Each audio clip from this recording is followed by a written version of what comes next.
Assalamualaikum warahmatullahi wabarakatuh dan selamat pagi buat semuanya. Yang kami hormati Bapak dosen, kami di sini akan mempresentasikan hasil diskusi kelompok 7 mengenai kekuasaan, wewenang, tanggung jawab, dan delegasi. Yang mana yang beranggotakan 4 orang, yang mana saya sendiri Suryawirato.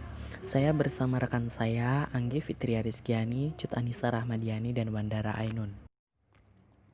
Adapun yang akan dibahas di sini ada 6 pembahasan.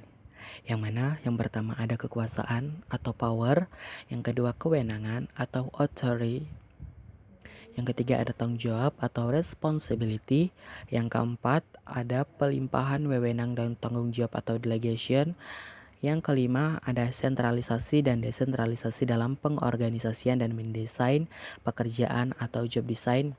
Dan yang terakhir yang keenam yaitu contoh kasusnya. Adapun kekuasaan atau power, yang mana kekuasaan atau power berarti suatu kemampuan untuk memengaruhi atau merubah orang atau situasi.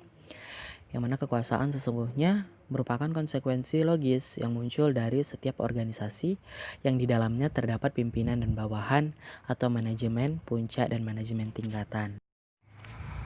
Ada 5 faktor yang mendasari lahirnya sebuah kekuasaan atau source of power, yang mana menurut Friends dan Raven sebagaimana dikutip oleh Stoner, Freeman, dan Gilbert pada tahun 1995.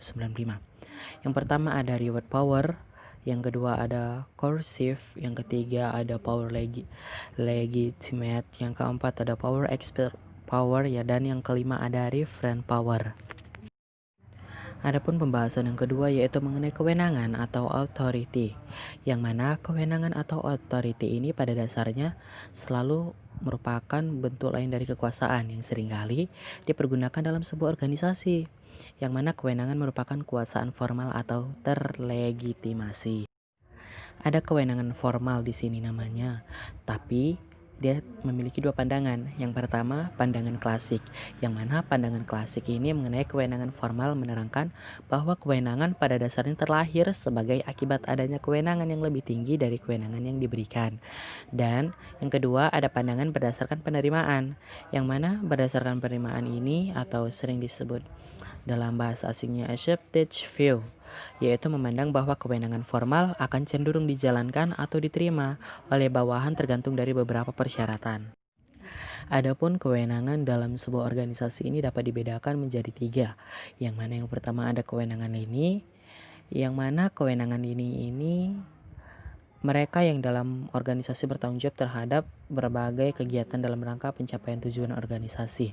Dan yang kedua ada kewenangan staff, yang mana kewenangan staff atau staff authority adalah mereka yang ditunjuk oleh organisasi untuk membantu bagian-bagian dalam sebuah organisasi yang memiliki kewenangan ini. Yang ketiga ada kewenangan fungsional, yang mana kewenangan ini adalah mereka yang berada dalam bagian tertentu di organisasi memiliki kewenangan ini maupun staf, namun juga dikarenakan tugasnya diberikan kewenangan untuk melakukan kontrol atau koordinasi dengan bagian lainnya. Masuk kita pembahasan yang ketiga, yang mana mengenai tanggung jawab atau responsibility. Jika kewenangan merupakan kekuasaan untuk melakukan sesuatu, tanggung jawab justru memberikan arah untuk apa dan kemana semestinya kekuasaan dipergunakan. Dengan kata lain, tanggung jawab mengingatkan orang-orang untuk tidak saja mempergunakan kewenangan yang dimilikinya, seperti juga melaporkan apa saja yang telah dilakukan sehubungan dengan kewenangan yang telah diberikan kepadanya. Oke, baik, masuk kita di sini ke pembahasan yang keempat, yang mana pelimpahan wewenang dan tanggung jawab atau delegation.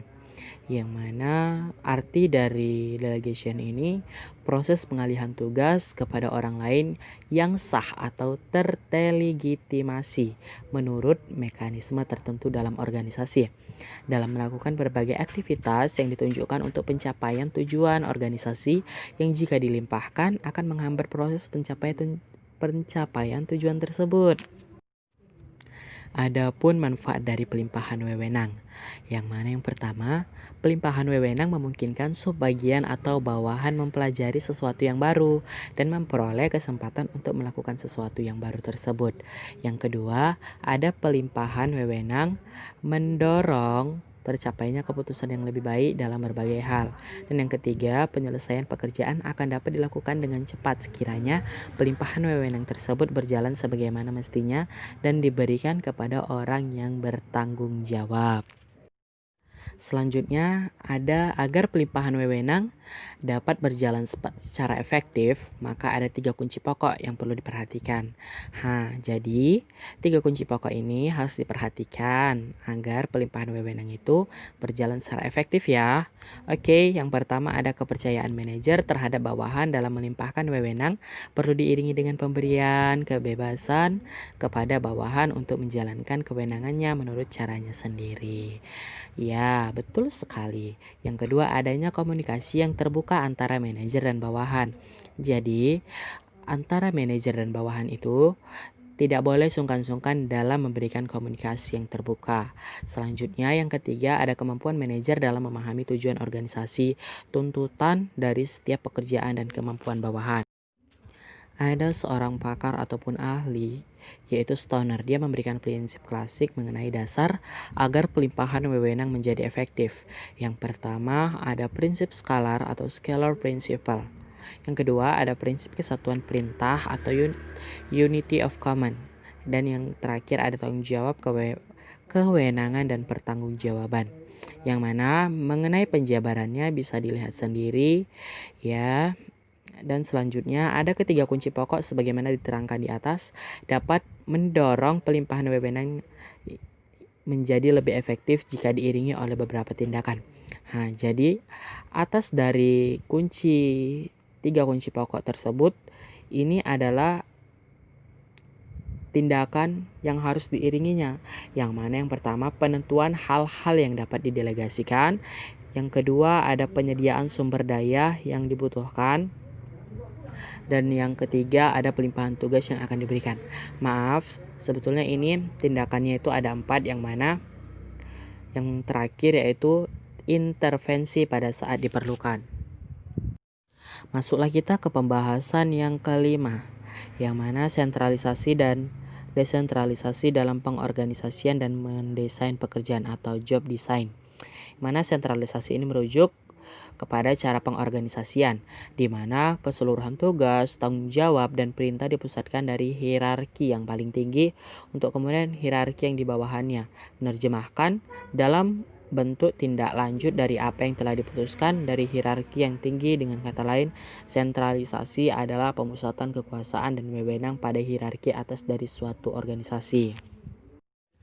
Jadi, di sini ada kelebihan penggunaan dalam pendekatan sentralisasi. Yang mana yang pertama, sifat keumuman dari suatu cara pengelolaan. Yang kedua, efisiensi biaya. Yang ketiga, kesamaan kualitas. Dan yang terakhir, adanya kemajuan teknologi.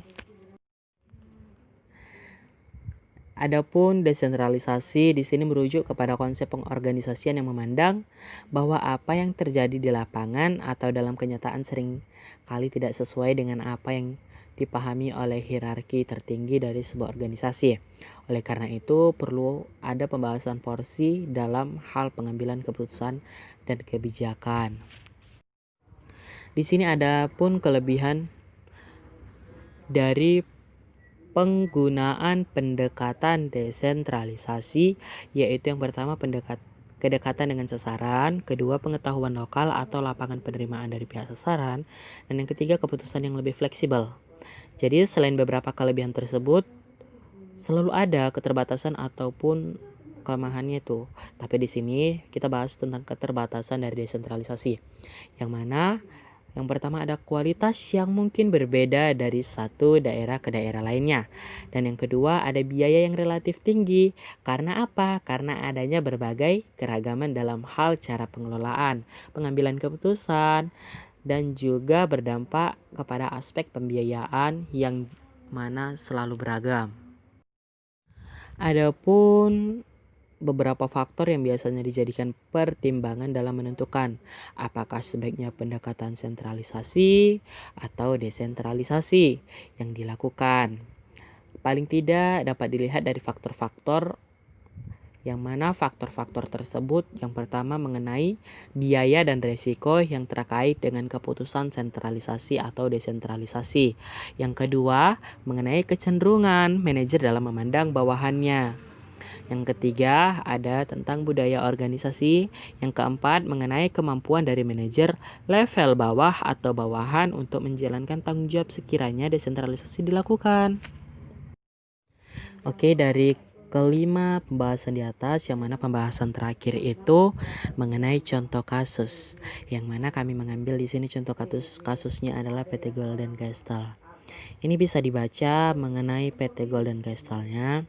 Jadi di sini konflik yang terjadi itu karena adanya miscommunication, yang mana adanya perubahan kebijakan dalam perusahaan mengenai perhitungan gaji dan upah kerja karyawan. Namun pihak perusahaan belum memberitahukan pada karyawan bahwa adanya perubahan gaji ataupun upah kerjanya. Jadi dalam ini saran dalam menyelesaikan kasus ini, seharusnya atasan harus bisa membaca pikiran atau keinginan para karyawannya. Atasan juga harus sering berkomunikasi langsung dengan para karyawan sehingga tidak terjadinya miscommunication. Dengan begitu atasan dapat mengetahui bagaimana sifat dan keinginan para karyawannya tersebut dalam mengubah kebijakan mengenai perhitungan gaji atau upah kerja. Karyawan seharusnya ikut dibicarakan dengan para karyawan. Karena perubahan kebijakan dalam suatu perusahaan harus segera diberitahukan kepada pihak yang bersangkutan, termasuk para karyawan juga, apalagi mengenai gaji. Karena gaji itu adalah faktor mereka mengapa mereka bekerja di situ. Karena gaji merupakan pendapatan yang mana pendapatan ini akan menyebabkan yang mana pendapatan ini itu hasil dari pengorbanan yang telah dia lakukan.